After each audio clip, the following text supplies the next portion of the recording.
Matt with Sovereign Excavation and Construction Solutions, and we're back this morning after a long evening yesterday and doing this repair to the side of this excavation. So we've got this huge open excavation that's been undercut in several places without underpinning.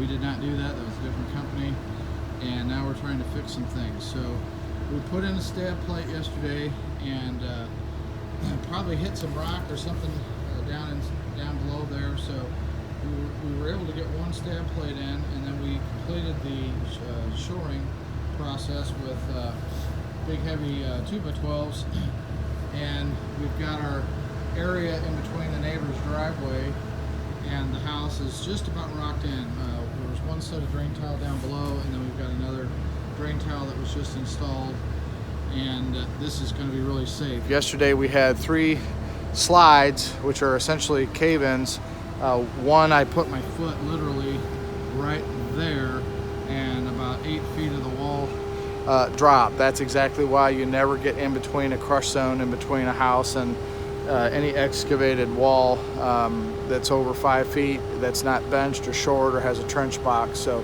this is Matt with Sovereign Excavation. What solution can we bring to you? 314-308-7161. Check us out on the web, www.sovereignexcavation.com. Thanks.